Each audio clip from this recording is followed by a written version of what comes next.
నేటితో ఎన్నికల ప్రచారం ముగుస్తుండడంతో నేతలు ప్రచారంలో జోరును పెంచారు. కర్నూలు జిల్లా నంద్యాల నియోజకవర్గం జనసేన అభ్యర్థి శ్రీధర్ రెడ్డి ప్రచారంలో స్పీడ్ను పెంచారు. ప్రజాధనాన్ని దోచుకునే నాయకుడు కావాలో 25 సంవత్సరాల భవిష్యత్తు కావాలో నిర్ణయించుకోవాలని కోరారు.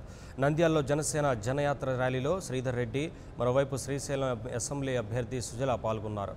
నీరు చెట్టు కార్యక్రమం కింద కోట్లాది రూపాయలు దండుకున్న నేతలు బహిరంగ చర్చకు రావాలని సవాల్ చేశారు. శ్రీధర్ రెడ్డి డబ్బుతో రాజకీయం చేస్తున్న వారిని తరిమికొట్టి ప్రజల కోసం నిస్వార్థంగా పోరాడుతున్న జనసేనను ఎంపీ అభ్యర్థి ఎస్పీవై రెడ్డిని గెలిపించాలని శ్రీధర్ రెడ్డి సుజల కోరారు. నేను నంద్యాలకి ఇది చేస్తాను అని చెప్పేది ఉందా? వాళ్ళను బహిరంగ చర్చకు రమ్మని చాలాసార్లు విజ్ఞప్తి చేసినా, నిన్న ఛాలెంజ్ కూడా చేసిన. ఇప్పటికీ టైం ఉంది. ఈరోజు సాయంత్రం 5 వరకు టైం ఉంది. మీ ఇష్టం వచ్చిన వెన్యూ మీడియా ముందు కానీ ప్రజల ముందు కానీ మనము చర్చకొద్దాం.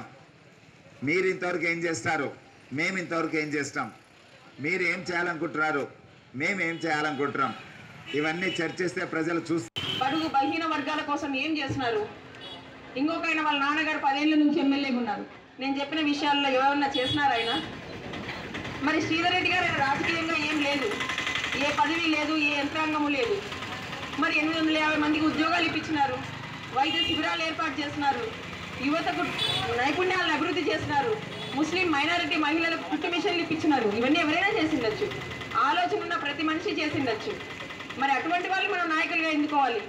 వీళ్ళు మిగతా రాజకీయ నాయకులు ప్రజాజనాన్ని తీసుకొని లోపలేసుకుంటుంటే ఎస్పీవై రెడ్డి గారు రివర్స్గా తన డబ్బులు గవర్నమెంట్కి పెట్టుబడి పెడుతున్నారు.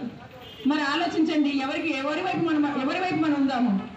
తన డబ్బును ప్రజలకు పంచే ఆయన కావాలా, మన డబ్బు తీసుకునే వాళ్ళు ఎన్నికేసుకునే వాళ్ళు కావాలా? ఒక్కసారి ఆలోచించండి నంద్యాల ప్రజలారా.